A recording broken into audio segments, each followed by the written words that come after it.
Hojjettoonni Baankii Daldala Itoophiyaa Diistiriktii Adaamaa sagantaa ashaaraa magariisaa marsaa arfaffaan paarkii Industirii Adaamaatti biqiltuu dhaaban. Hojjettoonni baankichaas erga sagantaan ashaaraa magariisaa eegalee oddoolee adda addaatti biqiltuu dhaabaa akka turan himu. Ashaaraa magariisaa baranaanis paarkii Industirii Adaamaa keessatti biqiltuu dhaabnee jedhu. Biqiltuu duulaan dhaabne kanas duulaan kunuunsuun dirqamas jedhu. Baranaattis biqiltuu 1700 dhaabbateef as bakka Industirii Paarkii keessatti Adaamaa Industiriyaal Paarkii keessatti biqiltuuwwan 1700 hongee dandamachuu danda'an biqiltoota gosa adda addaa kan dhaabnedha. Isaanis kan akka akeeshiyaa, miiliyaa,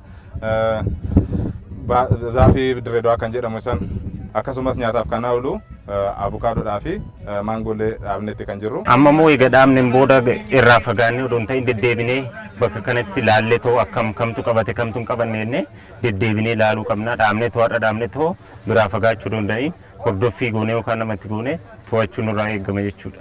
Obbo Abtaamuu Asaffaa Baankii Daldala Itoophiyaatti Daayirektara Diistiriktii Adaamaati. Barana akka diistiriktii keenyaatti biqiltuu 1700 dhaabuuf karoora qabannee hanga ammaa garuu gara biqiltuu 10,000 dhaabnee jedhu. Akka diistiriktiitti naannoo biqiltuu 1700 dhaabuudhaaf kan karoora qabannee garuu har'a naannoo biqiltuu 10,000 dhaabneera jechuun danda'ama. Ganamarraa eegallee 10,000 dhaameera karoora ol jechuun kan dhaabne kun immoo haala gaariidhaan haala ho'aadhaan ganamarraa eegallee keessattuu hojjettoonni Baankii Daldala Itoophiyaa Diistiriktii Adaamaa jala jiran akkasumas koomershaal loonii kan jala jiran isaan wajjin waliin ta'uudhaan wanta kana qindeessinee haala gaariidhaan haala ho'aa ta'een biqiltuu kana dhaabaa jirra jechuudha. Bara darbe paarkii kana keessa biqiltuuwwan gosa adda addaa dhaabnee kan ture jedhanii yeroo ammaas haala gaariirratti akka argamus himaniiru. Adaamaa Industirii keessatti dhaabne yeroo lammataaf jechuudha iddoo kanatti dhaabaa jiru.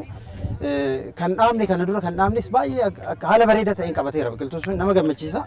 Isa immoo nu qofa illee osoo hin ta'in akkuma haalli beekamuun gibbiin kun axaramee jira. Isaanis kunuunsaa jiranii warra as keessa jiranis nullee gargaaraa jirra. Barreen gaddaas immoo bakka biraattis biqiltuu dhaabneera.